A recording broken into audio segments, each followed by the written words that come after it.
Thank you. Thank you. Amazing.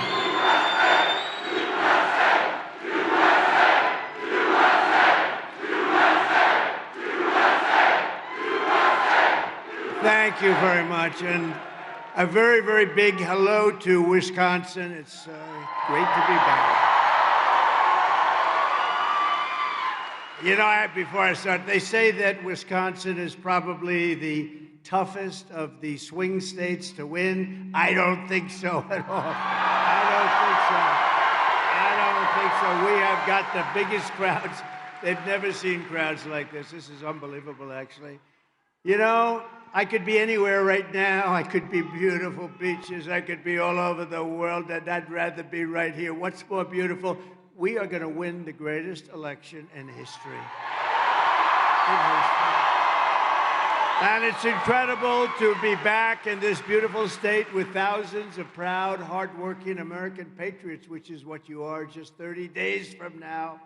We're going to win the state of Wisconsin. We're going to defeat Kamala Harris. Yeah. And we are going to make America great again. We're going to do it. We're going to do it, and quickly. We're going to do it quickly. And when we win, it will be considered the greatest political victory in American history. You know that, right? I saw that. You know, I saw that. I've never really said it that way. I've said it in a lot of different ways, but not that way. And I saw one of these Democrat, I guess congressmen in this case, he said, you know, if he does this, because we're leading in all the polls, we're leading everywhere. Leading in Wisconsin, too, by the way, which is very important. You see, because this is the ultimate poll. When you get this many people, this is the ultimate poll. But, you know, they had this congressman, he said, you know, if he does this, it's going to be like the greatest political win in the history of our country. And I said, wow, that's great. I love that. We love that, Troy, don't we? So it will be incredible. And I think we're going to have something that's going to be amazing. The world is going to be watching. And we're 30 days away, 30 days away. So you have to get it involved. But, you know, we had an incredible evening last night in Butler, Pennsylvania. It was a beautiful evening. It was a very different kind of an evening. It was a tribute to a very brave firefighter, you know, Corey. He was a real trumper. Corey was a trumper. He was a MAGA guy. He was an America First guy. He had the whole deal going with the outfits, the hats. He had everything. He was great, and his whole family is great. But he really, look at it the way I look at it, he sacrificed his life in an attack 12 weeks ago, and you have to look at what happened last night. We had over 100,000 people show up in beautiful little Butler. It's little Butler, but beautiful Butler, Pennsylvania. We had a crowd, and you know, this is a hell of a crowd too, I have to tell you. It's happening all over. But we had 100,000 people. And there was love, and I had a fantastic Christopher. I had a great opera singer, and he went up and he sang Ave Maria. You saw that. We had a short moment of silence, and then the bells rang, and they said, where do we get bells? I said, why don't we just take them off the Cathedral of Notre Dame? He said, those are good bells, and you actually have tapes. So we said, let's use them. Maybe nobody's going to find out. We had these magnificent bells ring, and then Christopher got up, one of the best opera singers I've ever heard, and he got up and sang Ave Maria during this moment of silence. It was an unbelievable evening, and we have something to show you the kind of crowd we had last night. It was really something special. So let's put it up if we can.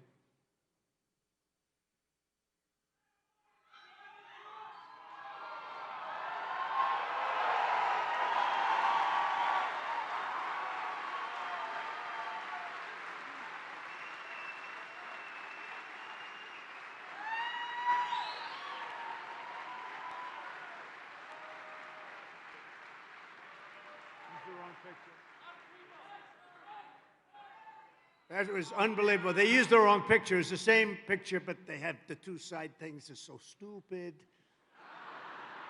But that's what we have that every once in a while, right? We have that. That seldom happens, but you got the gist of it. It was an unbelievable crowd, so unbelievable, and there was a lot of love in the room, and it was really an honor of somebody. So that was a different kind of an evening. I'll tell you, that was an evening to celebrate somebody who had died, and this is an evening a day to celebrate just really greatness, because we're going to have something so special happen. We've never seen anything like it. You can go around any place in the country now, and you have signs all over the place, Trump and Trump. And by the way, how good did J.D. Vance do the other night? Right? That was a good pick. That was a good pick. That was a very good pick. But from the very beginning of this journey, I've been on a mission to rescue our nation from a failed and corrupt political establishment and corrupt people, frankly. They are the most corrupt people. That's the most corrupt group I've ever seen, ever. Nobody's ever seen a group like that. And to give you back the country you believe in, the country that you were born in, and the country that you deserve.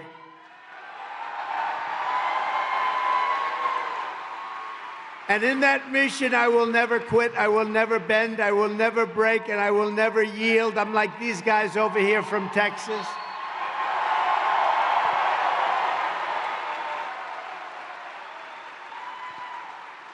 And like I really believe all of us, we say, not even in the face of death itself, I will not.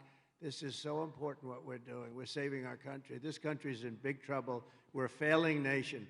We are a failing nation. We're a nation in decline. We're a nation in distress. And we're going to get it fixed very quickly. But you know what? If we have to go with another 4 years of these people, and she's worse. And she's worse than Biden, in my opinion. First of all, I think Biden is actually far more intelligent, if you can believe that. Can you believe it? I think he's more intelligent than she is. Ay, ay, ay. But I'm putting everything on the line to fight for you, and we're going to fight for you, and we're all going to win together. It's going to be the greatest win in the history of our country. I believe that. I believe it. Thank you. Thank you. And I'm only asking you to do one thing. We don't even need your money. Keep your money. Just go out and vote. Get everybody involved. Go and get them involved. Kamala Harris, I tell people, I say, you can't use the name Harris. Nobody knows who the hell she is. You say Harris. If you say Harris, they say, who's Harris? I don't know what it is. The name doesn't catch on. So we'll use the word Kamala. Kamala. But Kamala is a disastrous, radical, and grossly incompetent vice president who has betrayed our country and the people she swore an oath to serve. She was our border czar. And you know what? She doesn't want to call that, so let's not call her that. She was in charge of the border, okay? It's the worst border in the history of the world. They announced last week that 13,099 murderers were released during their term. They then tried to say, well, it wasn't really good. And somebody released it, and we don't know who, but it was a patriot that released it, because she got up and tried to say that when she's in, she's going to do this, she's going to do that. Why the hell didn't she do it 4 years ago, right?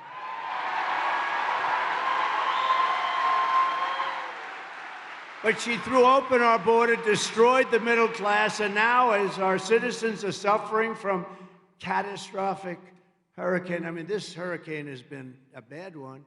Kamala Harris has left them stranded. This is the worst response to a storm or a catastrophe or a hurricane that we've ever seen, ever. Probably worse than Katrina, and that's hard to beat, right? Worse than Katrina. They didn't do too good a job either, but this is worse. And she sends their money to foreign nations. He and she They send hundreds of billions of dollars. They send hundreds of billions of dollars to foreign nations. And you know what they're giving our people? $750. 700. Here, Tucker. This is the worst response, I think. Troy, what do you think? The worst? Never saw one like this. This guy, Troy, is good, but I'm going to bring him up. This guy, he's got a brother who might be better. I don't know. He might be. He's damn good. I'll tell you what a group we have up here. The Patriots, you know, the patriotism, all we want to do is take our country back and fix it. We want to fix our country. Right? That's all we want to do. Is that asking so much? Time and time again, Kamala has proven that she cannot be trusted and she can't do the job. First of all, she's grossly incompetent. I don't care. She doesn't do interviews. They said, why doesn't she do? Because she is incompetent. She can't answer the question. She can't answer anything. And I don't know, you know, they want to do 60 Minutes. Remember, I had it out with them last time because they had the laptop from hell, and they said it was from Russia. I said, no, it was from Hunter. I turned out to be right. Remember Leslie Stahl? She's another real heavyweight. Leslie Stahl, we got into like an argument on 60 Minutes, and I turned out to be right. But to the best of my knowledge, I have not received an apology. That was a big deal at the time. She said, how dare you? You shouldn't say that. This was from Russia. I said, it wasn't from Russia. It was from Hunter. Oh, it's terrible. So we're waiting for an apology. They want to do it again. I'll do it again, but they got to apologize. Don't you think I should make them apologize for it? Yeah. If you want a president who inundates your towns with illegal alien criminals, and by the way, every town and every little city and every big city, frankly, are petrified. Even if they haven't arrived yet, they will be, because you're talking about 21 million people at least just during this 3.5-year period. If you want someone who steals your wealth and abandons your family when the flood's waters rise, those flood waters rise and they were gone. They haven't seen anybody from the federal government yet. The federal government isn't there. And by the way, how good a guy is Elon Musk? Right? You saw him last night. How good?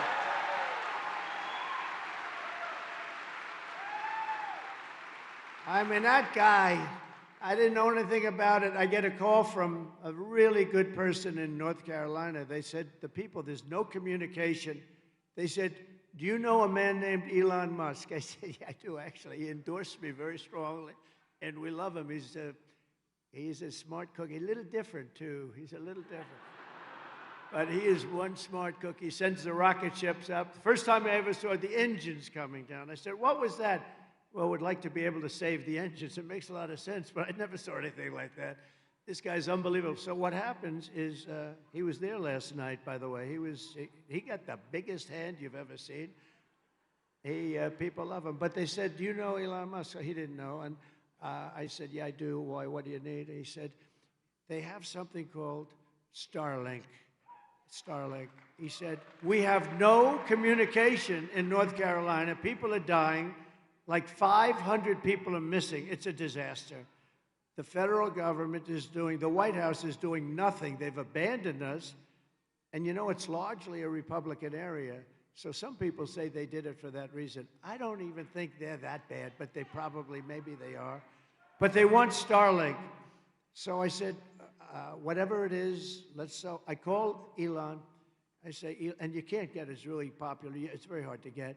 But they need it, and they need big doses of it, like fast. And I'm calling Elon. I said, Elon, in North Carolina and parts of Georgia, and the governor is doing a very good job, by the way, in Georgia, I have to say.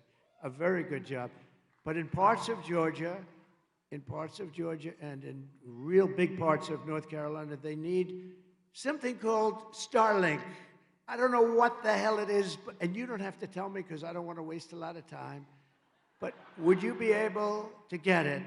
And we talked on the phone for a couple of minutes.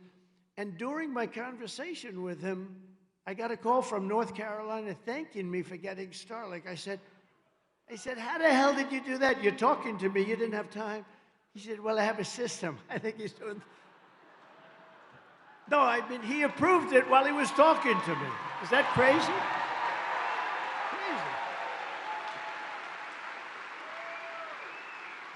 Crazy. We have got to be with and we've got to protect our brilliant people because we don't have too many of them. We need our brilliant people protected. And Kamala is not one of them, I can tell. But if you want a president who will do whatever it takes to protect you, who will never forsake you, and who will never rest in the defense of our nation, and I'll tell you, never, I'm just thinking, it's a beautiful phrase, but we will never rest. We're never going to do anything that will be other than protect the people of our country and our nation. Then you better vote for a gentleman named Donald J. Trump. Have you ever heard of him? Have you ever heard of him? Have you ever heard of him? Thank you.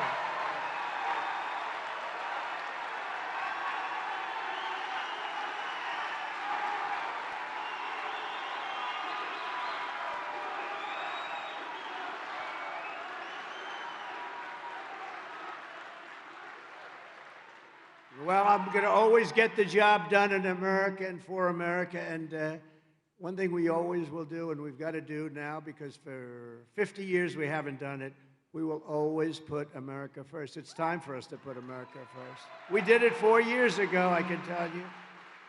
We were energy independent 4 years ago. Can you believe it? With the lowest energy prices, lowest, everything was the best. And that's why they compare this with what it was, and people like us. We had the greatest economy in history of our country, and we did well. And by the way, I'm just looking as far as the eye can see, long beyond the fake news. That's a lot of cameras back there. But long beyond the fake news, look at all the, you can't even see.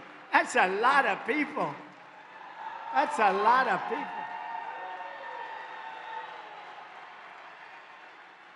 Unbelievable, thank you. You know, I always like to move the fake news way back. And I figure they have cameras that can do it, but that's the maximum they can do. They say that's the, I don't think it is, but they say that's the max, because I would have moved them way the hell to the back, so up to me. Because they block the view. They're blocking the view of these people. They block the view of all those people. But you know, this is like a poll. And you have 50,000 people here, 50,000 people. And you know, that is a lot. If we get just the people here to vote, I think we win. I think we win. With your vote in this election, we can seal our borders, we can reclaim our sovereignty, stop inflation, raise your incomes, rebuild our devastated communities, and launch a new golden age of American prosperity and pride. That's what we're going to do. It's going to be American prosperity and American pride. But with 4 more years of Kamala Harris, your long nightmare is just beginning. Remember the word. Somebody said, give me one word to describe your opponent, Kamala Harris. You know what I said? Incompetent. I said, she's incompetent. She shouldn't be in the position. In all fairness, I'm no fan of his, but we had him totally beat. We had the debate, he was gone, and we were 20, 21 points up. And they walked in and they did a coup. It was a coup of a guy that got 14 million votes. She got none. She was the first one out. You know, she ran against him. He won. He got 14 million votes. He won. There were 22 people. She was the first one out. She never made it to a great place called Iowa. We love Iowa, the farmers. We love Iowa. But she never made it. She never made it to Iowa. And then all of a sudden, we're running against her. So they had 12 people plus her, and they wanted to be politically correct, and they picked her. And I don't know. I actually think if it keeps going like this, like we're doing, because they said she'd have a 6-week honeymoon, and she did. She had a little bit of a honeymoon period. You know, they went from, the fake news, went from calling her horrible, the worst vice president, a total disaster, couldn't speak, couldn't do anything, to being wonderful. She's wonderful. Soon, the fake news. You know, they have the fake news as their partner, and we have a little news, but our news is peanut. And I never understood why they'd want this, why the fake news would want it, other than they hate our country, because I can't understand. Why do they want open borders? Why do they want sex change operations for people that are too young to even think about it. Why do they want men playing in women's sports, you know? Because we actually are now the party of common sense. I think that's what I like calling us now, right? Party of common sense. But with her in office, inflation will soar. You see where she's working on inflation? Nowhere where she has no idea what she's talking about. She's working on, I will work on inflation. Why didn't you do it again 4 years ago? Why didn't you do it again? You know, my theme with her is, why didn't you do it again? But why didn't you do it then? Why didn't you do it 4 years ago? Why wouldn't you have done this stuff? You want to do this stuff. They want open borders. So now they gave it a little bit of a closure, so the numbers look a little bit better than they did. The damage is done. We got 21 million people in here. We have 647,000 criminals released from jails and insane asylums, released into our country. The damage is done.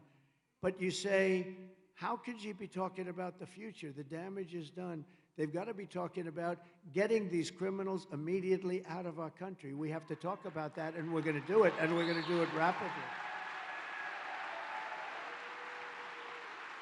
Why didn't she do it 4 years ago? The economy will crash, your borders will be permanently erased, your towns will be ravaged, and our country will never, ever be able to recover from this disaster. We're going to recover fast, but if you go 4 more years, you may never recover. In fact, I will say, some people say it, I think it's very severe, but I can understand it. Some people say you'll never have an election again. This would be your last election. And I can see it. Remember, I used to say we'll be Venezuela on steroids. And that's sort of what's happening. We're Venezuela on steroids. And we're buying a lot of Venezuela oil. How about this? We foreclosed on his old, broken little plane, the dictator, the head. We foreclosed on his plane, but we buy billions of dollars of oil. Can you imagine that? It should be the opposite way, really, shouldn't it?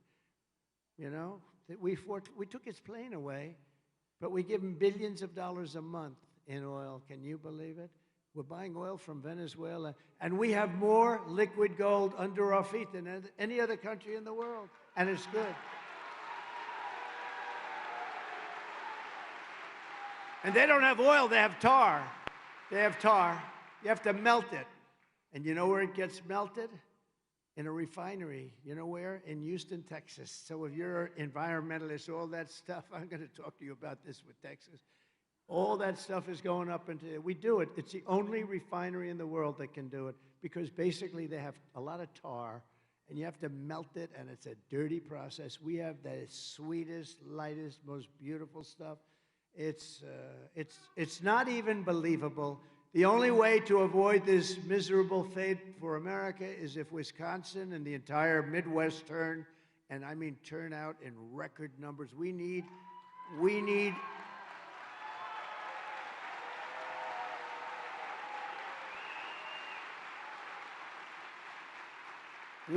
and I hate to use this word because they should have never done it with respect to COVID.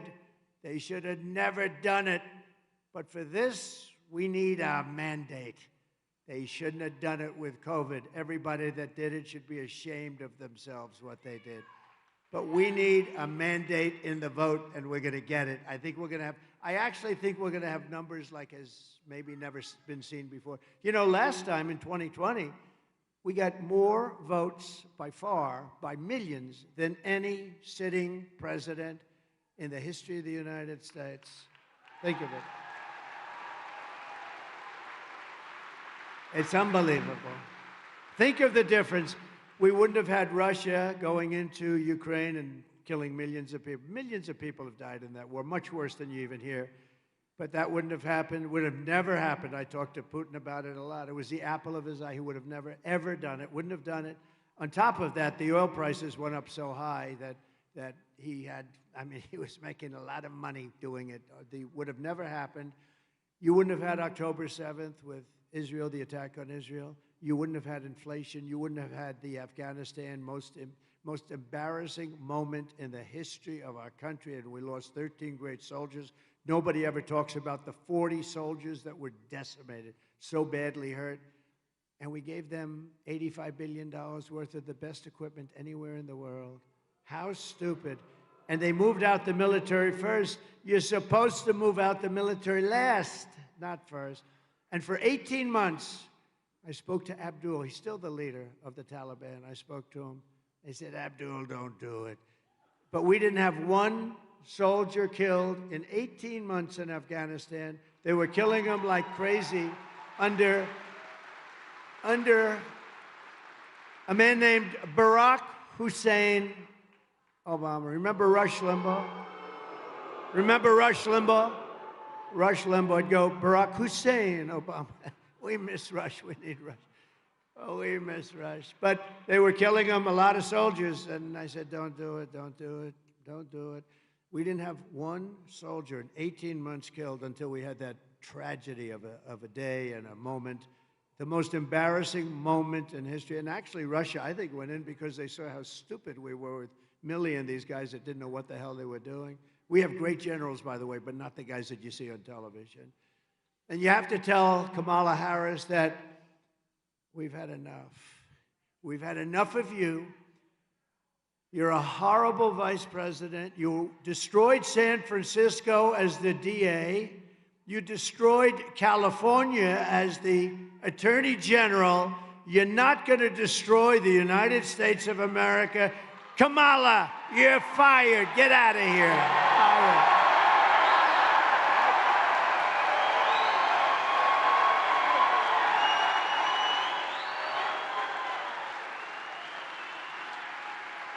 We're not going to let him do it, Troy. We're not going to let her destroy our country. That dummy. Did you see where the teleprompter went off yesterday? She didn't know what the hell. My teleprompter, I don't even use it. That's why I don't actually use it too much. But, you know, when you do this stuff a lot, teleprompters break. She had a bad moment yesterday. It broke, right? And she kept saying the same number over and over. I said, what's wrong with her?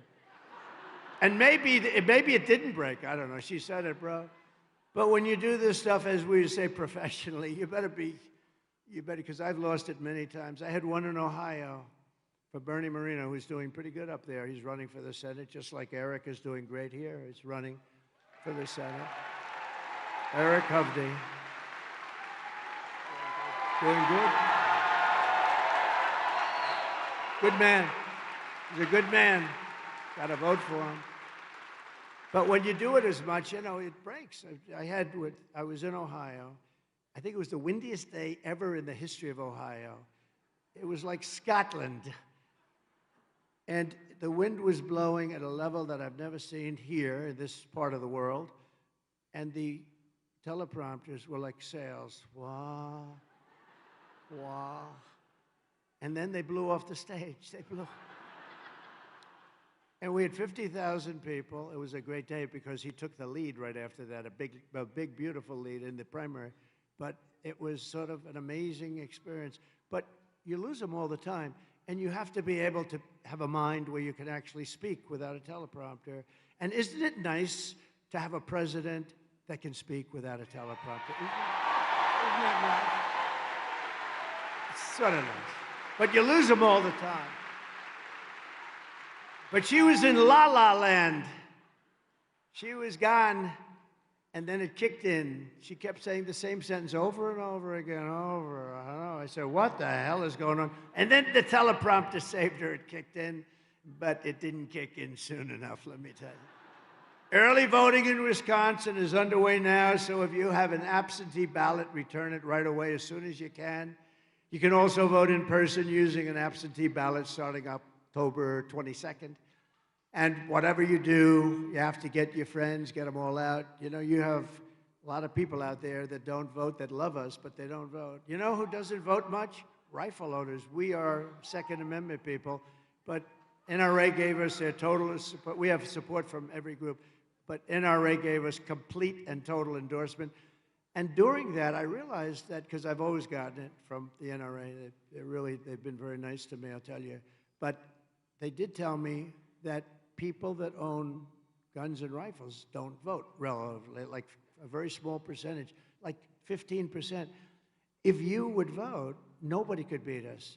I'll tell you another one that don't vote. I love these people. Evangelicals, evangelical Christians. The Christian community doesn't vote as much as they should. They go to church. So now what we're going to do is we're going to go to church and we're going to get out and vote. But the evangelicals don't vote that much. And if they did vote, we could never lose an election. You couldn't lose, you know? So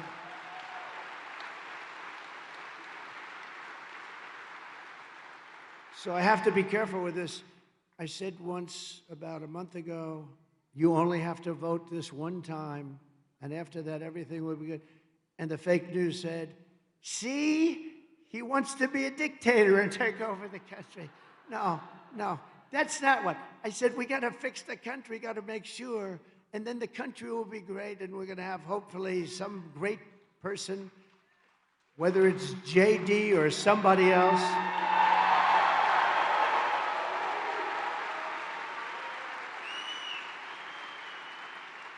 And when the great Sean Hannity asked me a question, and I jokingly said, he said, okay, let's get this up. You don't want to be a dictator, do you? I said, Sean, I only want to be a dictator for one day, and I'm going to close the borders and drill, baby, drill, but after that, I never want to be a dictator, right?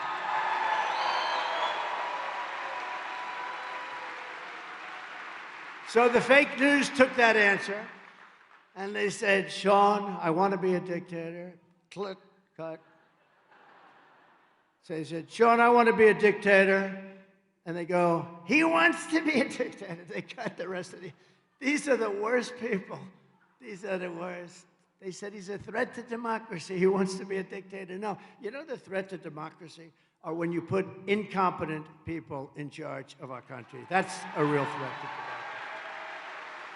Starting on day one of my new administration, we will end inflation and we will make America affordable again because the prices are too high.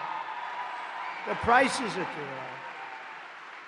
But if crazy Kamala is reelected, one of the first acts will be, and she said this, is to massively raise taxes on American families. You know, I've never seen, all my life, I've loved politics, but I've always been on the other side, like writing checks to politicians, right?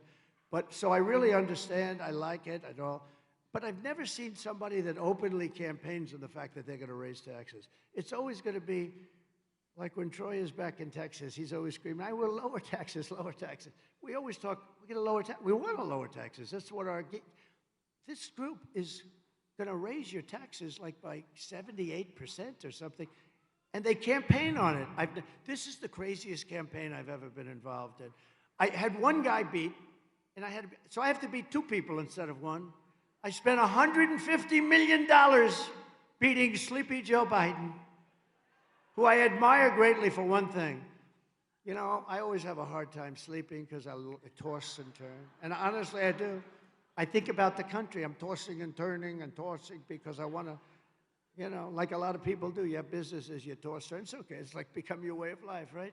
We think about whatever we're doing. In my case, I'm thinking about China, I'm thinking about Russia, I'm thinking about lots of things. And by the way, the enemy from within, the crazy lunatics that we have, the fascists, the Marxists, the communists, the people that we have that are actually running the country, not her. She's not running it, and Biden's not running it either, and you all know that.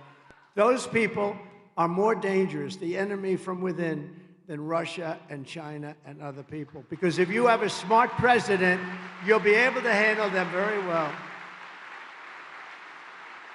But Kamala Harris, Lion Kamala, is called the tax queen because she loves taxes. So maybe just watch this video. Thank you.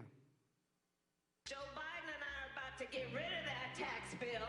Calling for a bold repeal of President Trump's tax cuts. If Kamala Harris was elected president, there are many different tax policies which could cripple the economy. But the first thing she wants to do is allow these Trump tax cuts to expire. Even the New York Times admits that 85% of the middle class got a tax cut. Americans will face a hike.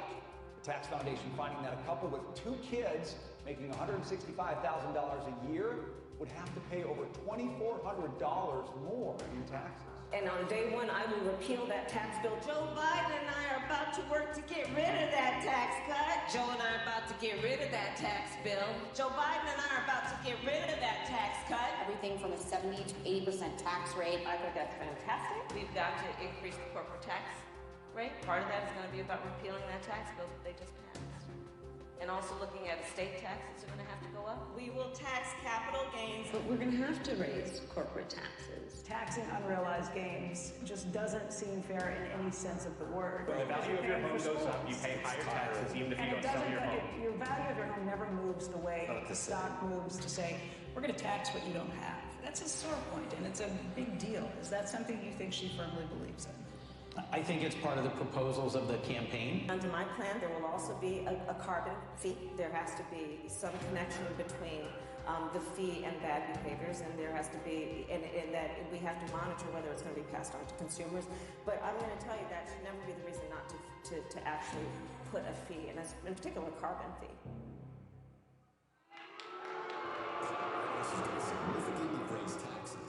How about the tax on unrealized gain?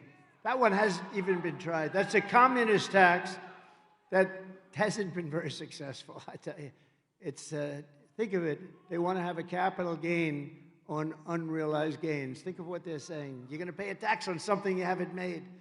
No, these people, these are stupid people, would be driven into a depression like 1929-style depression. For years, Americans have watched as our country has been stripped of our jobs, stripped of our wealth, and seen our companies being sold off to foreign countries. And by the way, I would not approve the U.S. steel deal to Japan. I wouldn't do it. I wouldn't do it. One of the greatest companies in the world, 60 years ago, was one of the greatest countries in the world, and we have to help it. We have to make it better. We have to be able to make steel. It could happen. You have a war. And when you have a war, you need things like army tanks and ships and lots of things that are made of steel. We don't want to get our steel from China. We don't want to get our steel. You know, I put a tremendous tariff because China was dumping a lot of bad steel here. Bad steel, dirty, I call it dirty steel, not good steel. But I put a big tax. You know, I took in hundreds of billions of dollars from China. No other president took in 10 cents, and I saved our steel industry by doing it. So I'm very proud of that. But under my plan, for the U.S. economy, American workers will no longer be worried about losing their jobs to foreign nations. Instead, foreign nations will be worried about losing their jobs to America because we're taking them back. We're going to bring those companies back, and we can do it with intelligent taxing. We can do it. We can do it like they've been doing to us for years. It's very simple. And we have the place that people want to be, and it's not going to be that way always. If we keep going like this, nobody's going to want to be here. German car companies can become American car companies. We can beat China in electronic production. Manufacturers that have left us will come roaring back. They're going to come roaring back. This thing has gotten such great reviews. I'm going to explain it. It's so simple. And some people said, wow, that's unbelievable what you're doing. Where did you get that idea? I'm going to go a little forward. I got the idea from, if you want tax benefits, you have to build in America.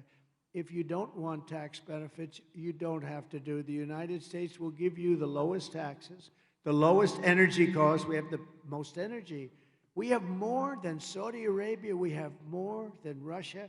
We're going to give you the lowest energy, the lowest regulatory burdens, and free access to the best and biggest market anywhere on the planet, but only if you make your product here in America and hire American workers for the job. And we don't do that. You know, there's this crazy person that you just watched. She gives you a tax benefit if you make your product in another country. These people, it's so crazy. And if these companies don't take the deal, they'll pay a very substantial tariff when they send their products made in another country to us, and we will use the hundreds and billions. We will, it's really trillions, okay? But we're going to use the hundreds of billions of tariff dollars to benefit American citizens and to pay off debt, because we have to start paying off debt. And this new American industry will create millions of jobs, massively raise wages for American workers, and make the United States a manufacturing powerhouse like it has never been before. We were good, but we can be better than that. If we do this, and it's so simple, and essentially we're doing to them what they've done to us. They do it, it's so, and some of the worst abusers, I call them abusers of our country, are our so-called allies. What they do to us on trade is just incredible. It's not going to happen any longer. I guarantee you it's not. You know, they respected your president 4 years ago. Now they look at this guy, and now they have somebody that's dumber than he is coming along. It's not good. It's not good. And we can't play games. I'd like to be nice. I want to be nice. I think I'm a nice person, but we can't take games. We can't. If we lose this election, this country's finished. I really believe it. This country is finished. By contrast, the tax queen is demanding a 33% tax hike on all domestic production. You know what's going to happen? All of those companies, even small businesses, but all of those companies are going to leave our shores. Everybody wants the companies. That's what they want. It's very competitive. She even has a plan to tax the unrealized, and we're going to talk about that, but it's the craziest thing. Never been done, could never be successful. What it will do is bring you into a wonderful age of our country. 1929 Depression. Everybody's going to leave. So if a company succeeds, it must give up much of its value to the government of the United States. Everyone's going to leave. They're going to take their companies. They're going to get out. You know, it used to be you moved from state to state and you'd negotiate. Now people are moving their companies to other countries. And we're getting killed, by the way, by Mexico. Mexico is killing us. So just be ready, because if I'm president, we're going to take that back from Mexico. They're not treating us right. They're building massive car plants. They're building some of the biggest auto plants, car manufacturing plants anywhere in the world.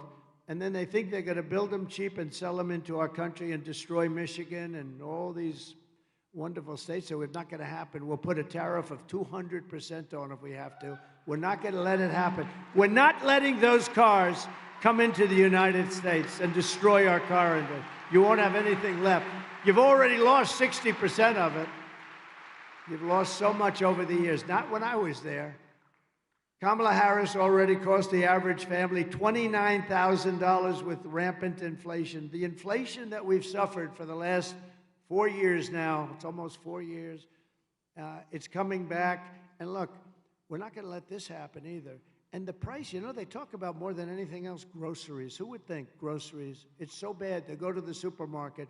Who would think it could happen? Her plan would raise taxes on $4.1 trillion. We're going to be raising them by $4.1 trillion in taxes, hiking the families' taxes by $2,600 to $3,200 a year, reducing our GDP by 2%, lowering wages by 1.2, and killing 786,000 full-time jobs. And I don't know if you know, last month we lost 26,000 manufacturing jobs in the U.S., 26,000, because people want to get the hell out of here.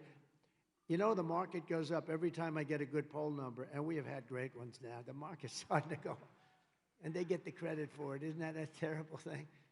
I said, do me a favor, just sort of, every time we have some of the biggest analysts, the best analysts in the world. They're saying every time Trump has good publicity, the market goes up. Kamala is right now shutting down power plants all across the country, causing electricity prices to they are soaring. You see what's going on with electricity? By more than 100% soaring, and driving us into third world status by attacking the entire fossil fuel industry. Just so you know, you need fossil fuel to fire up those big, massive plants. The wind isn't going to do it. It's wonderful. Isn't that nice? Look at the little windmill. It's so beautiful. We need fossil fuel. You know, they tried it in Germany. Angela was thrown out after about a year, and now they're building a coal plant a week. I don't like flies. Get out of here, fly. Never been a big fan of flies. You don't mind my bringing that up, do you? Anyway, this is a very aggressive sucker, though. This one. This one in particular is very aggressive. Like, I'm going to be aggressive for our country. You can probably say that. If this continues, Wisconsin manufacturing will be dead. You'll be absolutely dead. And you know, I got you the biggest shipbuilding contract in the country in my last year, right? He's nodding yes, right? The biggest, and they've done a great job, but the biggest, I took a lot of heat. A lot of people are not in love with me for doing it, but I got it for Wisconsin, and you know that. Actually, you know it from Texas because they wanted it too. I won't say that too loud. But everybody wanted it, and I got it for Wisconsin, and they're doing a great job. They're doing a great job. But the horrific nightmare for American workers ends the day that I take the oath of office. It will end on that day. It's going to be over. We're going to have a country that's going to turn around very fast. The centerpiece of my plan for a manufacturing renaissance will be a 15% made in America corporate tax rate, cutting the business tax from 21 to 15. Okay, so I took it from 39 to 21 with the help of your great congressman over here, Troy Nehls. We fought hard, but we took it from 39 to 21. Everyone said that's impossible. We got it approved by Congress. Can you believe that? And now what we're doing, and that makes us pretty competitive, but not that, because there are many countries. And again, remember, the countries there are sort of our opponents on trade. They're actually our opponents, and sometimes it's pretty vicious opponents on trade. But we took it down to 21 from 39. Now I'm taking it from 21 to 15, but only for those who make their product in America, right? Pretty simple.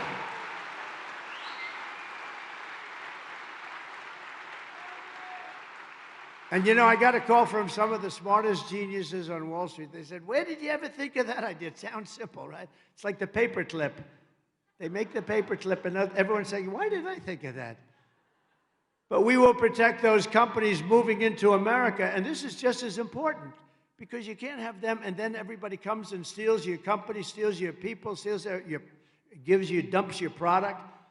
And so this is important, and all of our existing companies are going to be protected with stiff tariffs placed on companies that don't move in. If they don't move in, they're going to have to pay tariffs, because we're not going to let them hurt the companies that do move in.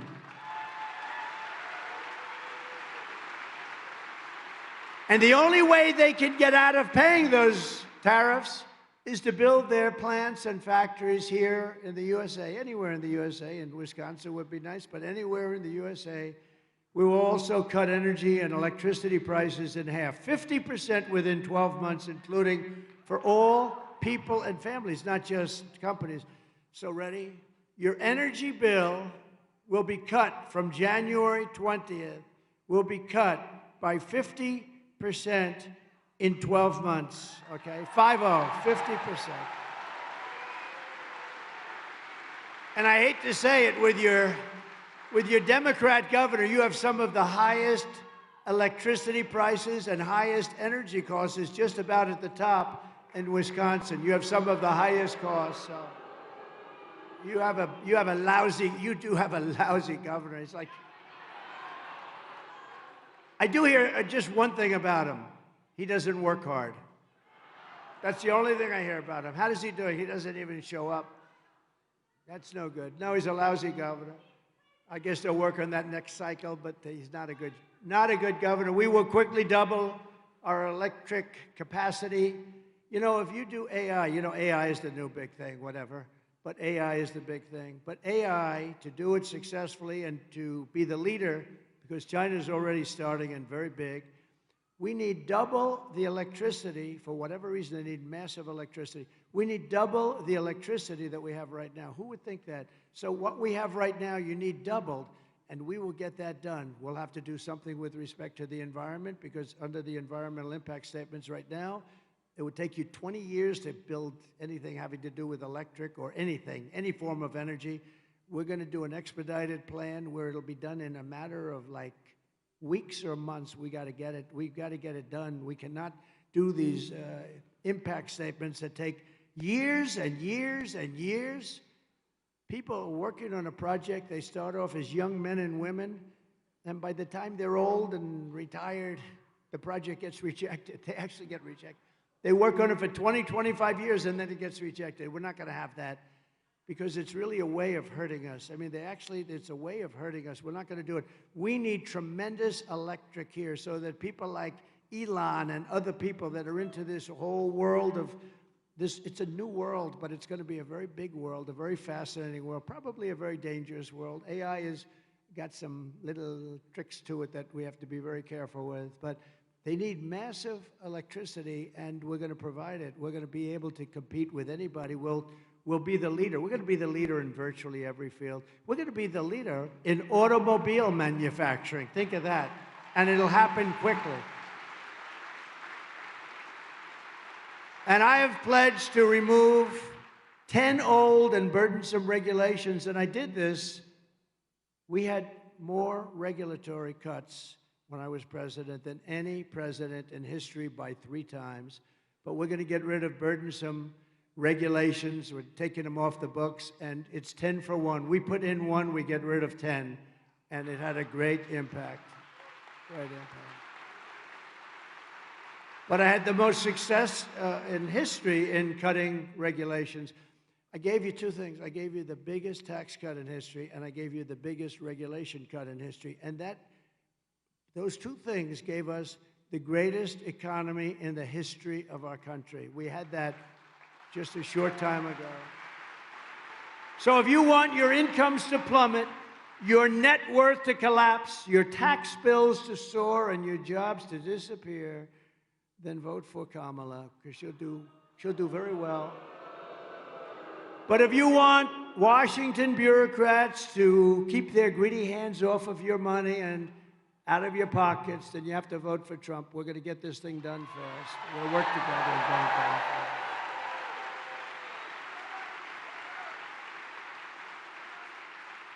So the other thing we're going to do is we're going to terminate Kamala's insane electric vehicle mandate, where every car has to be in a very short number of years all electric. They don't go far. And by the way, I love electric cars. I think they're great, but they're for a certain market. And we want also gasoline-powered cars, and we want hybrids. And the new thing is hydrogen cars. You heard me talking about it.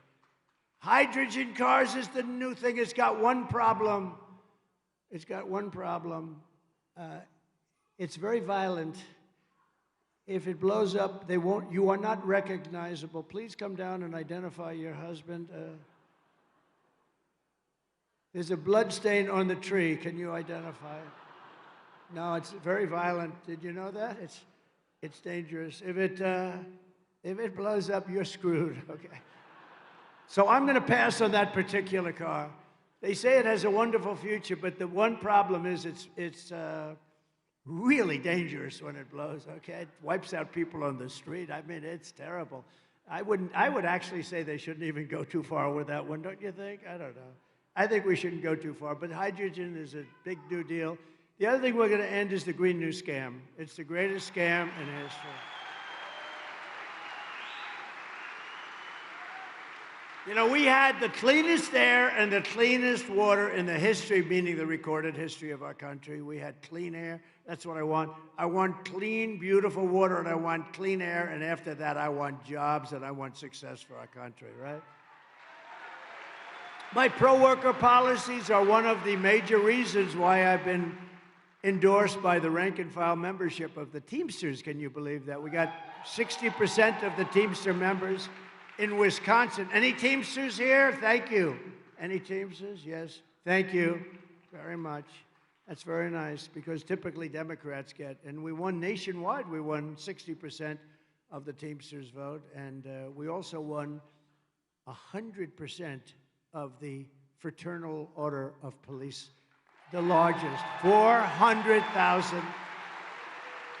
And I do believe that from sheriffs and from law enforcement and from Border Patrol and from ICE, from anything having to do with law and order, I think we're at 100%. We've got like everybody, which tells you something, you know. which tells you they don't like people that were in charge of defund the police. She was in charge of defund the police. Anybody, she's a radical left. She's further left than crazy Bernie Sanders, okay? That's pretty fun. No, she's considered worse than Pocahontas, she's worse than Pocahontas, she's worse than Bernie Sanders. How the hell do you people, is there anybody here that's going to vote for Lion Kamala? Please raise your hand. Please raise your hand. Actually, I should say don't raise your hand. It would be very dangerous. We don't want to see anybody get hurt. Please don't raise your hand. As we bring back our jobs, we will also restore America's borders with 4 more years of Kamala. Every Wisconsin small town and Midwestern, the Midwestern cities are just devastated by this, will be flooded with illegal migrants from the most dangerous places on earth, and Wisconsin will not be Wisconsin any longer. No state will be. The country won't be the U.S. any longer. It's very simple. Your state will be a dumping ground for people that have committed murder, violent crimes, drugs, jail. They're in jails. And that's what's happening. We have 21 million people, as borders are. They came in, and they came in from prisons and jails and mental institutions and insane asylums. And a level of terrorism and a level of terrorists that we've never seen. You know, I never talked about it when I was president. We didn't have one terror attack in 4 years. Think of it. Not one. Think of it. Not one. And I had a lot of people say, sir, it's time you should say that. I said, I don't want to say it until I'm finished. I don't want to say it. I didn't want to say it.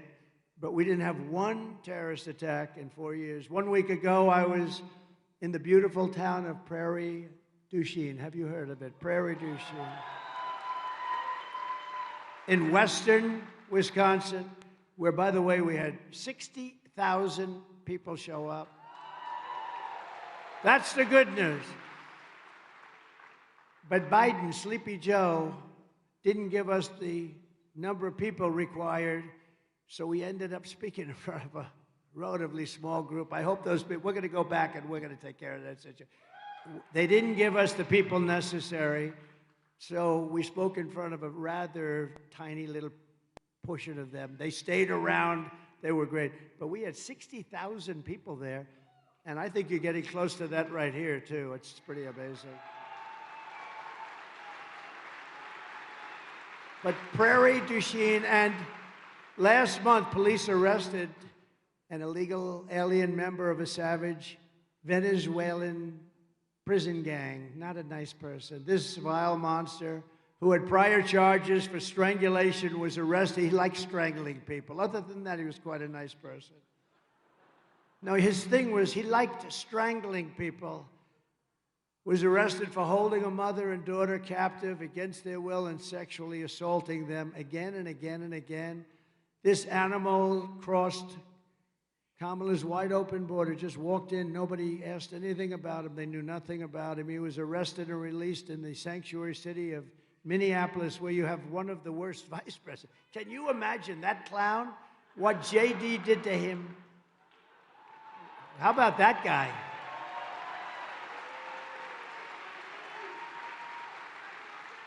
And he was immediately released by Minnesota and set loose to prey on more victims, and he did. Earlier this year in Fond du Lac, Wisconsin. Fond du Lac. Nice. I love these names. I wish they could give me a little easier names. It just. They told me that's the way you pronounce it, so I hope I got it right. But an illegal alien released by Kamala Harris was arrested for tying up and blindfolding a 12-year-old, you know this, you read it, it's a big story, a 12-year-old girl in the back of a van and viciously assaulting her in so many ways, sexually. Today I make you this promise: I will liberate Wisconsin and our entire nation from this mass migration invasion of murderers, child predators, drug dealers, gang members, and thugs. Going to be liberated. Going to liberate. It's incredible. It would be crystal clear. Thank you. Thank you. It's so sad we even have to talk about it. Who would even think we have to talk about it, really? And I think, you know, they say the biggest topic is the economy, the biggest topic is inflation, and then the third topic is the border. I really don't agree. I think the biggest topic might be the border, because I just think, you know, we'll solve the problems, and we're going to, you know, we're going to drill, we're going to get your energy down, the energy is going to bring everything else down, we're going to get the interest rates down. I was 2% in my administration, now they're 10% and you can't get any money. That's killing the American dream for young people. So we're going to get it down. But to me, you know, I know they do all these polls, and the polls say it's the economy, and the polls say very strongly it's inflation, and I can understand it a little bit. To me, it's the horrible people that we're allowing into our country that are destroying our country. And it's the hardest problem to solve, too. I mean, it's a big, tremendous problem. And that they could do this to our country, putting, again, 13,000 murderers, many of them murdering many people. Many of them, or a certain number of them, a fixed number, but in death row, they were going to be executed. And rather than executing, they said, let's go, we'll dump them into America. They're stupid there, they'll accept them. 13,099 people. Drug dealers at a level that nobody's ever seen. Terrorists from different countries all over the world. You know, this is no longer South America. This is all over the world. And they come from the Congo. The Congo in Africa, I don't know what it is, but large numbers of people are coming in from the Congo. And you know where they're coming from? The jails of the Congo. What's happening is these dictators are taking their jails and they're emptying their jails into the United States. And crime in Venezuela is down 72%. Crime all over the world is down now because they're putting their criminals, they're putting their jail people, they're putting their drug dealers, they're bringing them into the United States of America, and they're dumping them, and they say, don't come back, and if you do come back, we're going to kill you. And we're stuck with them. We're not going to be stuck with them. We're going to be bringing them back, and we're going to shove them right down their throat. They should have never been allowed to be here.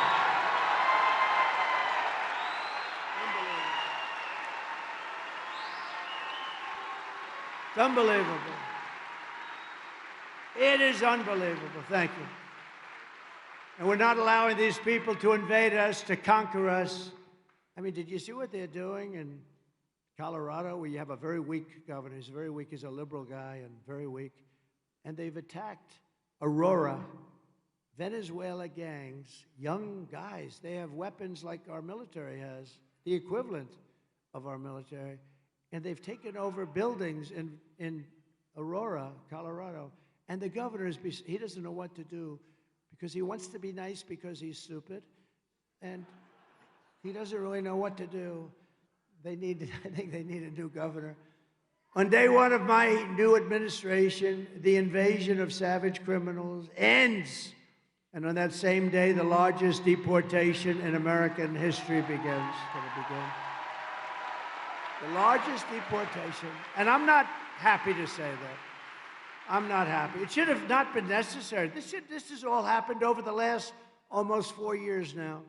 It shouldn't be necessary. We had the safest border in the history of our country. Oh, my favorite chart in history. Bring down that chart, please. I don't know if you have it. If you have it, bring it down. I love it. I wouldn't be here if it wasn't for immigration. I wouldn't be here, Troy. I looked over at that chart and ping. If I didn't, you know, it's amazing. That chart is I kiss it every night. I take it to bed with me every single night. No, I turned over to look at the chart. At the beginning, not the end. It's always on the left. It's never on the right. And just one day it was on the right. And if I didn't turn my head, somebody would be here. But I guarantee you they'd have a hell of a lot less people. You'd have about 3 people in the front. But for all of that, but take a look at that. When you look at that chart, see the arrow at the bottom? That's the lowest number of immigration we've ever had in our country in recorded history. And look what these stupid people allowed to happen to our country. That was the day I left office, right there. That was the day, the red arrow. Look what happened. And all they had to do is leave what I had. I had a policy, remain in Mexico. You have to remain in Mexico until you get checked out. And not a lot of people got checked out. Some very bad people were coming, and they wouldn't get in. They couldn't get in. We built hundreds of miles of wall, and boy, did it work. And then they could have thrown up. We had 200 miles that we were still putting up. We were 500 and some odd miles of wall, a lot of wall, and it was working. We used the Mexican government. They paid a fortune. The Mexican government gave us 28,000 soldiers to protect our border because I said, they're coming through your country. You're going to do it. They said, no, I'm not. To the president of Mexico, who I got along with great, but he said, I won't do that. I said, yes, you will. You're going to do it. They're coming through your country, and you're going to do it. They said, no, we won't do that, President. We won't do it. I said, yes, you will. And I said, I guarantee you will. And they started saying, what the hell does this guy have in mind? And I said, if you don't do it, I'm going to put 100% tariffs on your cars and all other things you send into the United States, and we'll make so much money, we'll be able to hire all the security we want. And they said, Mr. President, we've decided that we would love to do it. We would love to do it. They paid a big price. Mexico paid a lot of money toward our wall. Let me tell you, they gave us great security. They had a lot of soldiers, thousands and thousands of soldiers. I said, free of charge. I'm not reimbursed. I didn't reimburse them. And then when these clowns took over, think of it, remain in Mexico. Catch and release. So we had catch and release in the United States. We made a minor change. We catch and release in Mexico. That's a big difference. Would you say that's a difference? That's a big difference. So we did all these things, but that was the lowest number in the history of our country, and all they had to do is leave it. Guys like Tom, Holman, Brandon, Judd, you have people now at the Border Patrol that are phenomenal, phenomenal, and they want to do the job, and they're not being allowed to do the job. And then they made this minor change a couple of months ago to try and make the numbers look better. But what they didn't tell you is they're still flying thousands of people overhead, and that's not reported. And they have an app, and you know who the app for is the cartel heads. They call an app so that we can tell them where to drop the criminals. Can you believe it? They have an app. So they have the plane and they have the app, and that's not included in the numbers. Just like 818,000 phony job numbers, I call them fraudulent numbers, 818,000 job numbers, they defrauded. They said there were 818,000 jobs, and they reported it. And they were going to unreport it and correct it right after the election. But we had a great whistleblower who rang it out on them. 818,000 jobs were reported fraudulently to make their numbers look better. These are bad people that we're dealing with, so you have to get out and you have to vote. You also need to vote for the next senator, and I mentioned him, and he's great. He's strong, he's powerful. If he wants, he can come up, or he can just sit the hell down because you're going to vote for him anyway. I got to. But Eric Hovde is running to defeat radical left Tammy Baldwin. You want to come up fast? Come on, Eric. We got to get this guy elected. Come on, you want to come up? Come on up. Come on up. Now he's a little nervous about coming up. He said, that was the worst invitation I've ever had. Come on up, Eric. He's great. No, he just said, do you want me up? That was the worst invitation I've ever had. Come on. Say a few words. I always love being here with President Trump. Let's give him a round of applause.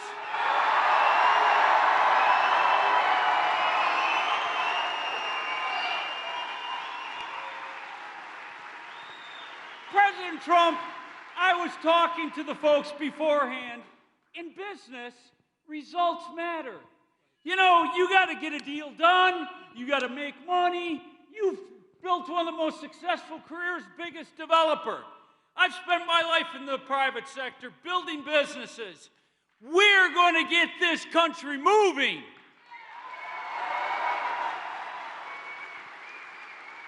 President Trump gave you wage increases of 7.7%, a record for America.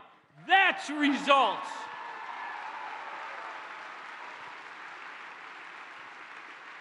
The world had no wars. That's results.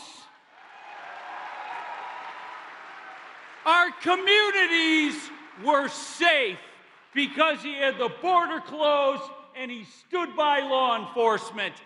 That is results.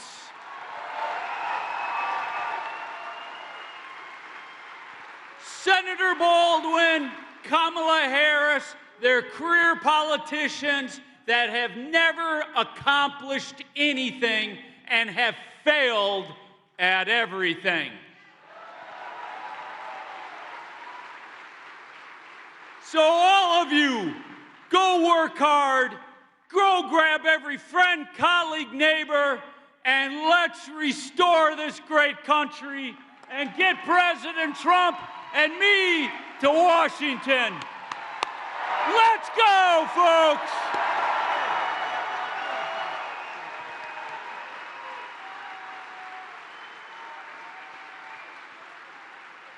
Thank you very much, Eric. He's a great guy. He's a very, very successful guy. He's strong. It's what you need. Tammy Baldwin does nothing. She does nothing for you. Nothing. And we're also delighted to be joined by a friend of mine. He's a great senator, and he's done a really good job, and he loves your state. Senator Ron Johnson. Ron.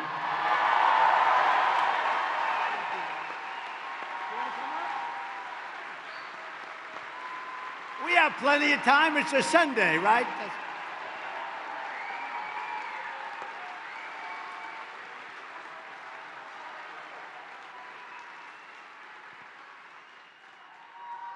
Thank you, Mr. President. Thank all of you for coming. On behalf of the hundreds and literally thousands of Wisconsinites that I've talked to over the last few months that want to convey to you their appreciation, oftentimes with tears in their eyes, they want to thank you for your courage, for your tenacity, for your love of this country, for your willingness. They realize you didn't have to do this. But you're willing to do it because, like them, you love this country fervently. So on behalf of all those Wisconsinites, I want to say thank you. Thank you.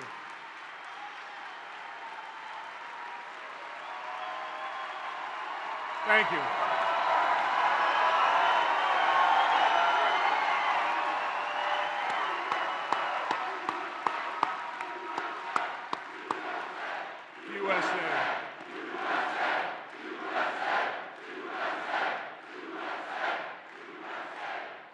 I also want to thank you for your new alliance with Bobby Kennedy. Not only is that important, so we are actually going to address the huge problem of chronic health and children's health, but you are right about the enemy within. They are dividing us on purpose. They are destroying this nation. And by aligning with Bobby Kennedy, you are setting the example, the two of you. Set the differences aside, focus on an area of agreement on a big problem, and in doing so, you are demonstrating exactly how this nation can come together, how we heal and unify America. So God bless you, God protect you, and God bless America. Thank you.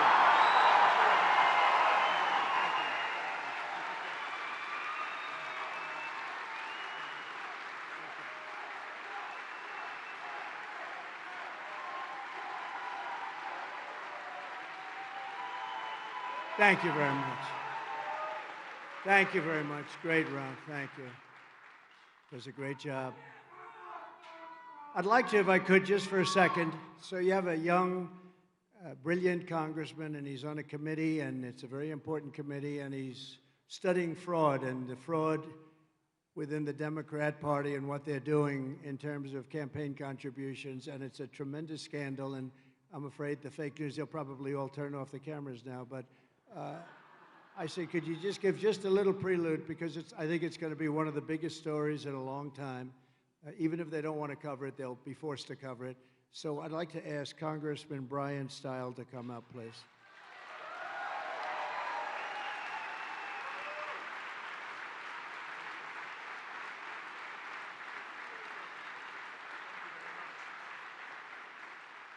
Isn't it great to be at a Trump rally?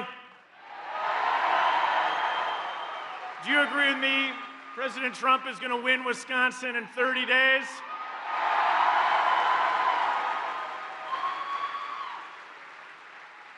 When we drove over here, people were waving signs and holding up Trump signs. And we saw a lot of men and women of law enforcement are working to keep you safe, Mr. President. So to all the men and women of law enforcement here, thank you for what you're doing to keep President Trump safe.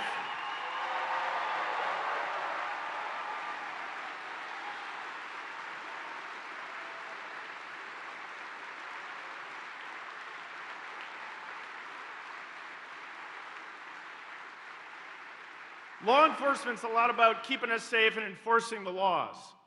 And in this election, we want to make sure that people are following the laws.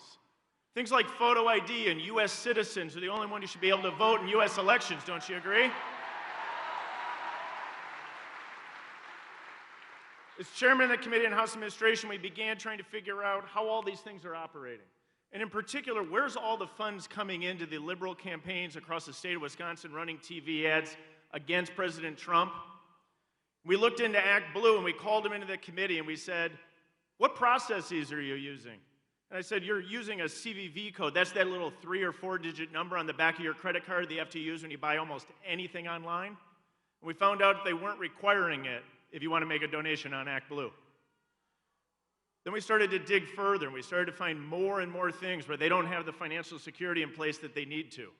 So we did a big review and we've transferred it over to a group of Republican attorney generals from across the country. And they're digging into this information, Mr. Trump. I think they're going to find a lot of answers very soon for you.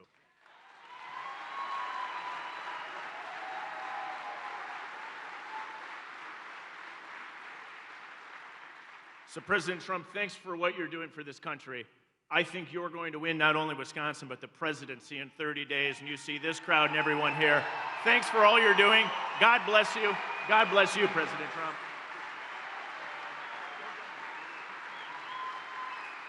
Thank you.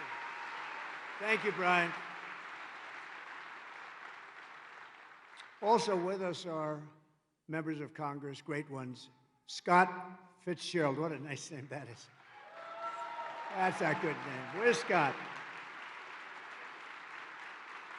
I love that name, Scott. Must be a good writer. He's a great writer. Glenn Grothman. Thank you, Glenn. Been my friend for a long time. And a man who is not from these parts any longer. He was from here. He grew up here and he loves it so much. He's from a place called Texas. And he's one of the most popular politicians in Texas. He does a phenomenal job. And he has literally parked himself up here for the last couple of months and for this last month in particular, but he's been here with his brother. His brother is a phenomenal guy, and they are here for one reason, to make sure the election, people get out to vote, and to make sure it's honest. And the people of Texas know this, and they love this guy for what he's doing. He said, I can help. He's so popular. He won by a lot of votes. He has no problems at all. But he felt he was better off coming up, because if we win Wisconsin, we win the presidency. We win the presidency.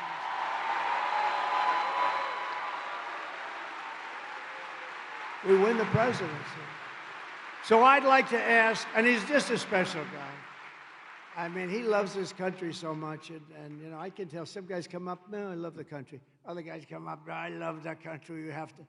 And he's one of the latter. He's one of the guys that just loves it, and they love him. They love him so much in Texas, they love him here. But what he wanted to do, because he knows it so well, he's a part of Wisconsin, he wanted to be here to make sure that we win and to make sure that it's as honest as we can get it, because they're going to cheat. They cheat. That's all they want to do is cheat. And when you see this, it's the only way they're going to win. And we can't let that happen, and we can't let it happen again. We're going to have no country. So I'd like to ask a very special man and a friend of mine, Troy Nehls, to come up with his brothers, Trevor, Tim, and Todd. Please come up.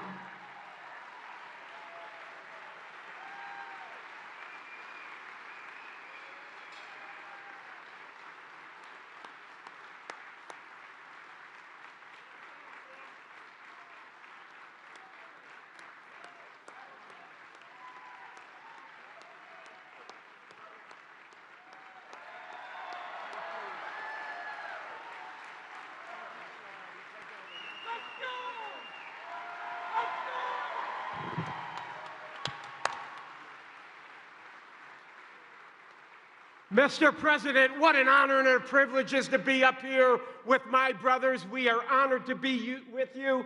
Look at the thousands of people out here that love you. They're here. This is America. This is the heart and soul of America. The blue collar, the farmers, they're all here for you, sir. They're here for you because they love you and they think you're great. You know, I've been planning on this thing. I've been reaching to the team. I said, sir, we got to have a rally in Wisconsin. We can win Wisconsin. We keep looking and we keep looking. Gets canceled, this and that. And then all of a sudden, I get a call last Tuesday. Hey, Congressman, you think Sunday would work?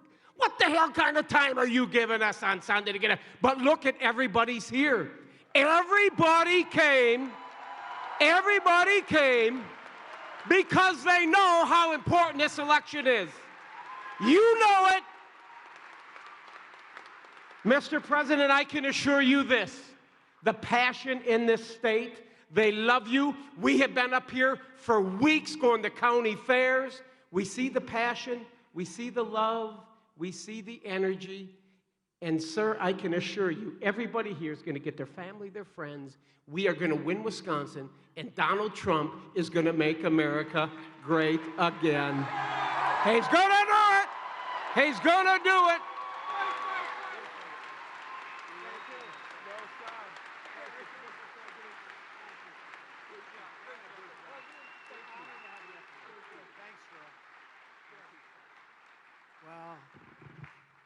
I've never seen it before, and his district is so happy he's doing it. He explained it to them. What do you want to do? They love that he's doing it, and we really appreciate it. We're leading Texas by a lot. We're leading Texas, so he said, I want to come up here because this is a big deal. Wisconsin's a big deal. Thank you. And he knows it so well. They grew up here. Thanks. Former U.S. Senator Bob Caston. Bob, thank you very much. Bob. Nice to see you, Bob. Look good. And Dodge County Sheriff Dale Schmidt, who, by the way, is here with a group of Wisconsin sheriffs announcing that they are endorsing Trump. We love him. Come on up here, Sheriff.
You're here for him, not me.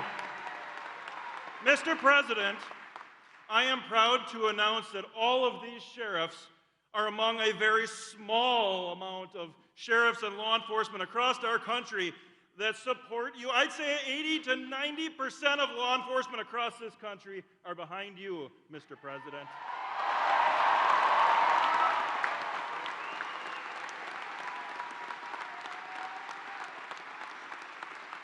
I have something very important I think you're going to want to hear.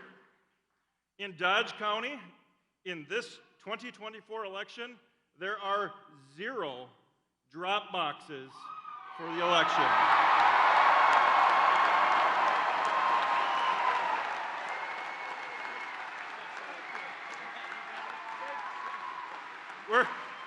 Our clerks are fantastic. We're going to make sure that we have the best, most secure election in Dodge County history. And one last thing, Mr. President. The last time I met you, I was with 200 sheriffs standing on the South Lawn. And you came out and you shook a bunch of sheriffs' hands, and you didn't quite get to me. Wait. So I did one thing that I knew would get his attention, and he'll do again here shortly as soon as I say it. I shouted, and he walked over to me afterwards, "Best president ever!"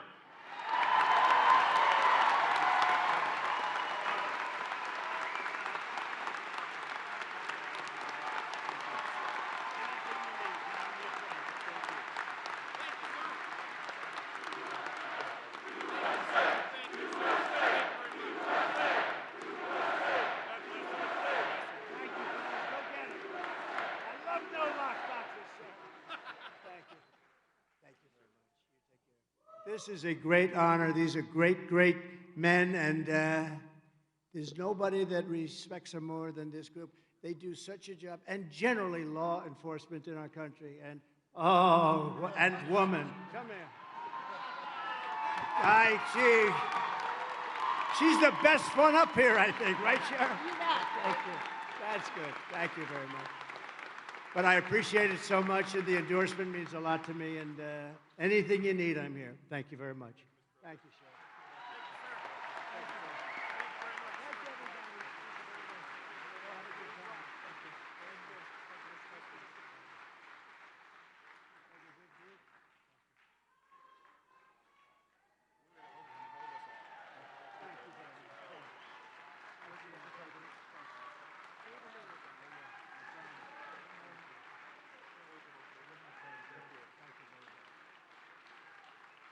These are great people.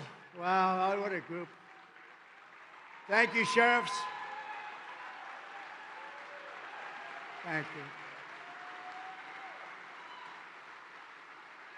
And we have a lot of law enforcement here today, and I just want to say to all of the people in Wisconsin and law enforcement officers, all of them that are here today, we have so many. I will give you my total support, resources, power, protection, and respect. You are going to do your job because that's what you want to do. You're the most respected people in our country. I want you to know that. Sometimes you don't feel that way, but you are the most respected people. So I really think. And Sheriff, thank you very much. What a group. I was a little concerned. You know, there was a lot of beef up here, and I'm wondering about this. I was worried about this platform. I said, do you think it's structurally okay? You know, I'm the realist. And I'm looking at this. It wasn't looking too good. I had to say, come on, let's get off. But these are great people, and boy, they love your state. They love our country. That I can tell you. So thank you very much. It's a great endorsement. Thank you very much. So the sheriffs will be happy to know that we're going to end sanctuary cities. We will never defund our police, and we will make Wisconsin safe again. They're going to actually do that. They're going to make Wisconsin very safe, and they've kept it safe anyway. They only know how to keep it safe. That's all they want to do. I want to thank you. They're great. Kamala Harris is the worst vice president in the history of our country, a radical left Marxist who was rated far worse than anybody else in the Senate. And here are the facts. She wants to very simply, and they always go back to their original. You know, with the politics, if you go back to me, you'll see I don't think I've changed at all. They comment like 30 years ago when I wasn't in politics. I've only been doing this actually for like a short while. A senator came up to me, sir, I've been doing this for 30 years. I know what I'm doing. I said, yeah, I've been doing it for about 8. And we became president. He's a man that wanted to run for president, but it never worked out. And if you knew him like I did, it will never work out. But Kamala Harris wants open borders. She will deliver even more catastrophic inflation. She was an original creator, Sheriff, of defund the police movement. What do you think? Is she reformable? Sheriff, is she reformable? She was in charge of defund the police. Do you think she's fully reformed? I don't think so. I don't think so. And anybody who wants to defund the police for even a week or for even a day is not worthy of being president of the United States.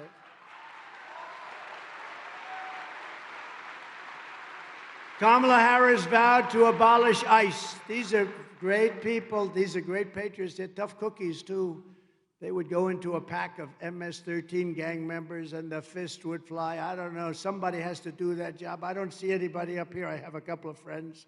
I don't see them doing that particular job. They're good at other things, but not that.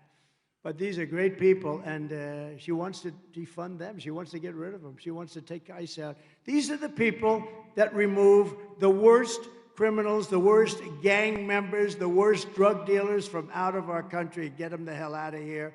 And she wants to get rid of them. She wants mass amnesty and citizenship for all illegals. And she says that we must not utter the words illegal alien or radical Islamic terrorist. She lost more than, to me, statistically, this is the worst. In less than 4 years, she lost more than 325,000 migrant children that are now dead in sex slavery, or just plain missing. As California Attorney General, she redefined child sex trafficking, assault with a deadly weapon, or rape of an unconscious person as totally nonviolent crimes.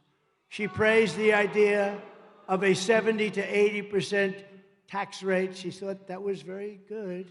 She pledged to abolish private health care. Some people want private health care. They have to pay for it, but they maybe don't want to wait in line for 6 months. And force everyone into socialist government-run health care, which is what you have to do. They wait online for months and months, and they take a routine or a minor illness, and they end up being terminally ill. And by the way, what we did for the military with that, you know, we gave choice, and we also did something that was very important. We got rid of 9,000 sadists and bad people from our Veterans Administration, and we got rid of them. They hated our soldiers. They hated our heroes. We got rid of them and replaced them with people that love our people. That's what we want, love our country and love our people. The other thing we did, which is very important, is choice, because our veterans were waiting in line. You know, we had a 92% approval rating with our vet. Now it's down into the 40s, and they're getting rid of a lot of the things we did for our vets. We had choice where if you had to wait more than a day for a doctor, a day and a half at the most, you go outside, you get a local doctor, we pay the bill, you get yourself fixed up. This never happened before with our vets, and it was unbelievable. And slowly but surely, they're going to dismantle that. They've already started dismantling that. It was one of the best things I was most proud of. And we're going to get it back very fast, you vets. We're going to get it back very fast. You know, people would be waiting in line for months. They'd say, you have to come back in 3.5 months, and whatever the condition. Can you imagine that where you're told you can't even see a doctor for 3.5, 4 months, longer than that? And you know, the VA has some great doctors, but the management of getting to see them was very peculiar. So we're going to take care of that. But we did something. They've been trying to get that for 58 years, and I got it done, totally done, and nothing worked better. And again, 92% approval rating. It was never even, it was rarely in the 40s. So I was very proud of it, and we'll redo it again. We'll redo it fast. I know exactly what to do, and we're going to redo it. We're going to take care of our veterans, and I think everybody wants that. And as people have been hearing and not believing, but it's true, she even endorsed free sex changes for illegal aliens in detention at taxpayer expense. So if you're an illegal alien and you're in detention and you decide that you would like to go from a man to a woman, we give you an operation. You know, not only is the concept bad, but it's an unbelievably expensive procedure, and we're supposed to pay for it. This is what she wants, and she wants to do it. And she hasn't declined that yet. You know, it's hard for them to decline everything. So normally if somebody changes one policy, they're out of business, right, Troy? She's changed 15 policies from fracking to everything to that. And nobody believes her. And as soon as, if she ever won, as soon as that would happen, you're going to be a whole different country. You will see things. And I don't even believe she's calling the shots. There are some very bad and vicious people that surround her that call the shots. She's just a vehicle. Just like Biden was a vehicle. He has no idea what the hell he's doing. And you saw that. You saw that. Think of it. He has no idea. He couldn't answer any questions. And she can't do anything. She can't do anything. She doesn't want to talk because she is just a vehicle for very bad people that surround her. 2 days ago, Joe Biden shuffled into the White House press room and made the most powerful case against Kamala Harris because she's trying to disassociate herself from Crooked Joe Biden. What do you like better, Crooked Joe or Sleepy Joe? Depends. When he's sleeping on the beach, I like Sleepy Joe. When he's in the White House, I like Crooked Joe because he's the most crooked president we've ever had. I think, but right now I think Sleepy because they took the presidency away from him. They had a coup. They staged a minor coup, if you haven't heard. But she is trying to disassociate. She doesn't even know who the hell he is anymore. She doesn't mention his name. She doesn't mention how bad inflation was, how bad the 325,000 children that we just mentioned. All of these things are so bad. How bad the economy is, how bad the border is. To me, again, the border, it's the border. You know, I won in 2016 because of the border. I did a phenomenal job. Is that right, Troy? You were a beneficiary in Texas, and I did such a great job. And then in 2020, when I ran, got more votes and everything. But I wanted to talk about the border. My people said, sir, nobody wants to talk about the border anymore. You fixed it. I said, that's why I want to talk about it. I couldn't talk about it. I said, I want to talk. People weren't interested in it. But that border in 2016 was nothing compared to what you have today. What you have today is a sick group of people that are letting these really bad, dangerous people into our country. And we're not going to let that. We're going to close that up on day one. My first order is going to be close the border.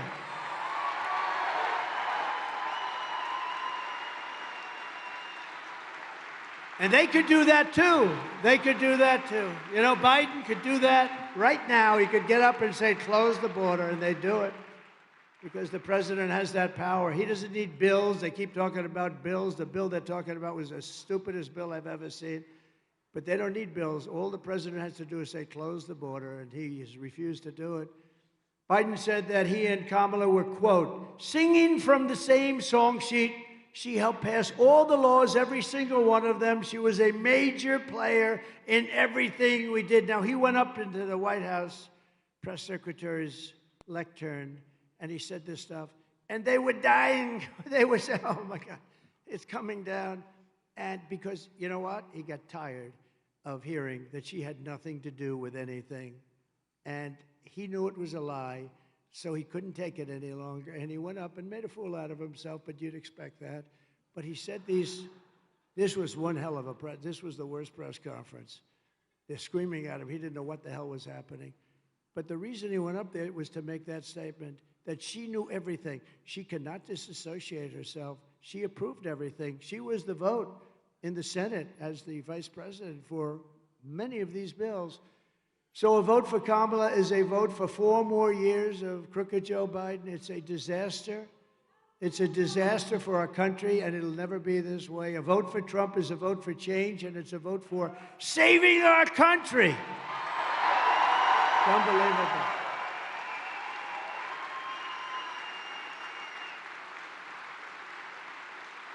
So if Kamala, just in sort of closing up, if Kamala enacts her agenda, she'll destroy America. Our agenda will make America safer and wealthier than ever before. We will have, remember this, something that I think is very important for different people. We will have no tax on tips.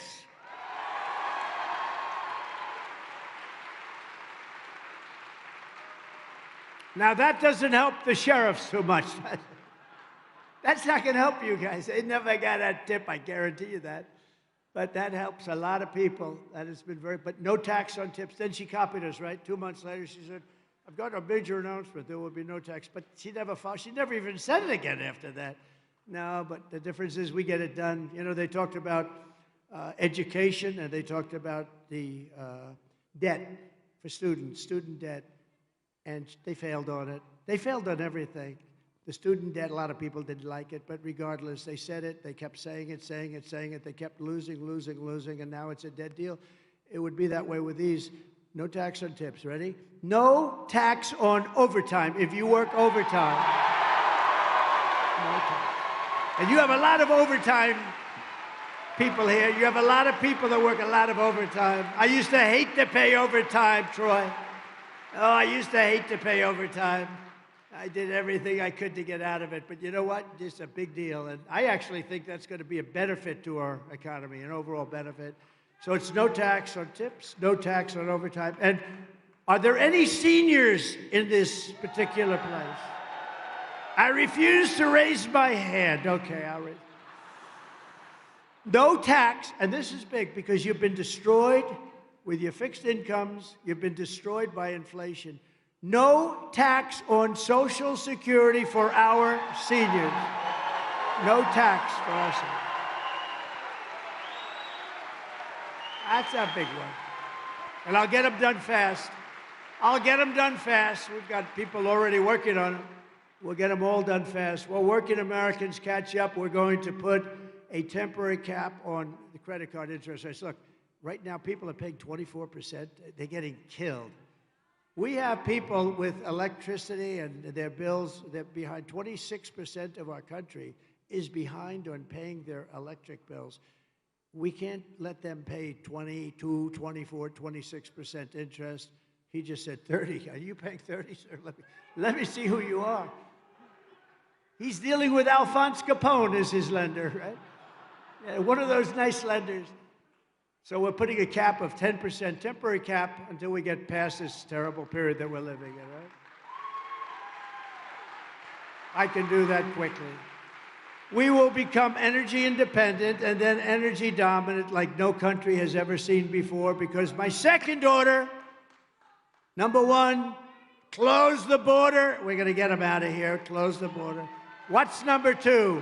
Drill, baby, drill. We will open Anwar in Alaska, the largest drilling site perhaps in the entire world. Can you imagine? Ronald Reagan couldn't get it. Nobody could get it. They've been trying for years and decades, and nobody could get it. I got it done. And they were all set to take. This is a site that would supply all of Asia. We would make a fortune, would pay down our debt. And Biden comes in and he terminates it. Nobody could get it done. Ronald Reagan, it was his number one thing he wanted to get done. And it's much tougher to get it done today than it was many years ago, I can tell you that. They use the environment. They use anything they can use. But we're going to tap the liquid gold. Look, we have more liquid gold under our feet than any other country in the world. We're going to start using our liquid gold instead of letting it sit there as we buy tar from Venezuela and other places. And we will always protect your Social Security and your Medicare. We're not going to have any cuts. And I'll tell you, we're never raising the age. She's going to raise the age on Social Security by 5 years. We're not raising the age on Social Security. And we didn't. For 4 years, we proved it. They're going to raise it because they're letting so many people on that shouldn't be there. I will settle the war in Ukraine. I will end the chaos in the Middle East, and I will prevent World War III. I'm going to prevent. Thank you. Thank you very much. And days ago, I was honored to receive the endorsement of many, many people far over 300 national security officials. They worked with me. The whole group got together. They endorsed me like they've never endorsed anybody before. Even some of the people that you sort of see were against me they were in that list. They endorsed me. And some of them got a lot of money for a book. You know, they said, no, Trump is great. Trump is great. Well, we're going to pay you $2 million for a book. Well, he was okay. You know, you got to say bad. We're not giving you any money unless you say bad. That's what happens, but that's okay. But over 300, you know that, Troy? The biggest guys in the country, over 300 people that worked with us endorsed me, which is a record, and I'm very proud of it. Thank you very much. We call that peace through strength, and they believed in it too. Peace through strength. I will support universal school choice, very important. We will let federal education dollars follow the child instead of a propping up of a woke federal bureaucracy.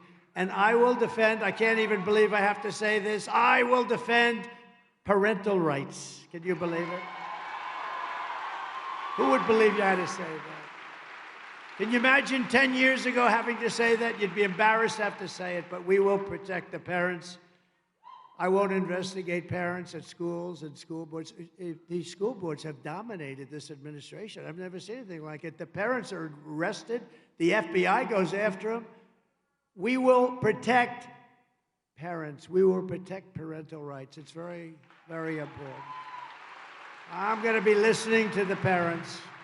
I'm listening to the parents. We will rebuild our cities, including Washington, D.C., making them safe, clean, and beautiful again, and especially safe because of people like that. And we will keep the U.S. dollar as the world's reserve currency. It's under tremendous threat. Somebody said, well, how are you going to do that? You know, one of these stupid people that ask questions. I said, I'll tell you what I'm going to do. If a country wants to leave us and they want to not just consider us the world's currency, we have to be careful with it, too. We have to cherish it and take care of it. But it's very important. It'd be like losing a war. If somebody says from a country, we're going to pull out of the reserve currency, I will say the following. That's okay. But I'm going to charge you a 200% tariff on all the business you do in the United States of America, and it goes into effect today, and they will look at me and they will say, sir, we have decided to stay in the reserve currency, sir. Thank you very much. Thank you very much. Thank you very much. You know, Troy can tell you this. There are some people that say, we love Trump's policy, but we don't like Trump. And I say, no, because I actually think I'm a nice person. All I want to do is save our country. Okay, so.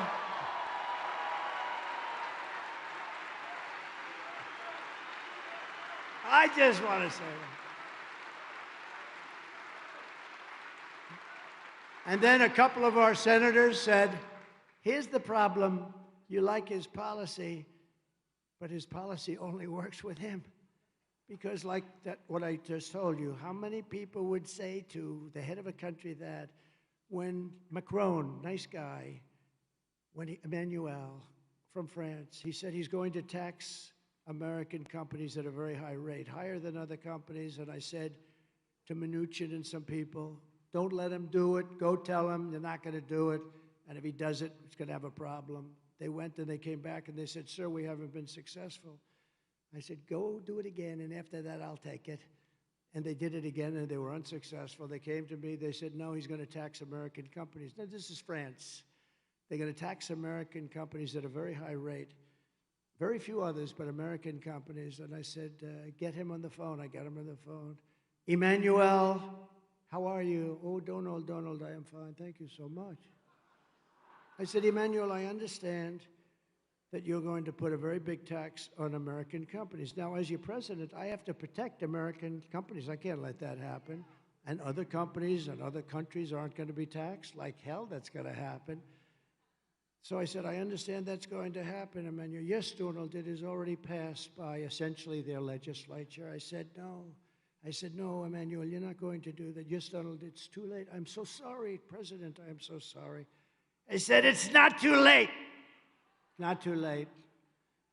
Because if you do that, I'm going to put a 100% tariff on every bottle of wine and every bottle of champagne that you send into the United States of America.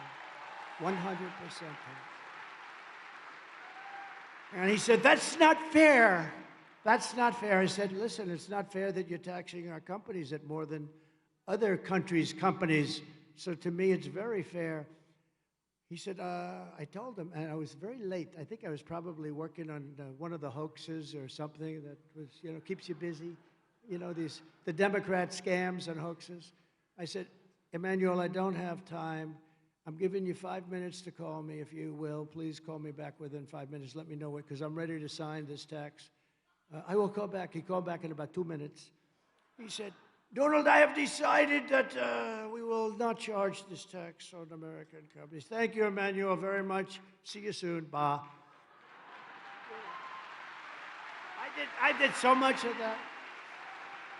I kept us out of wars. Remember, with Trump, you had no wars. Remember crazy Hillary? She said, look at him, look at him.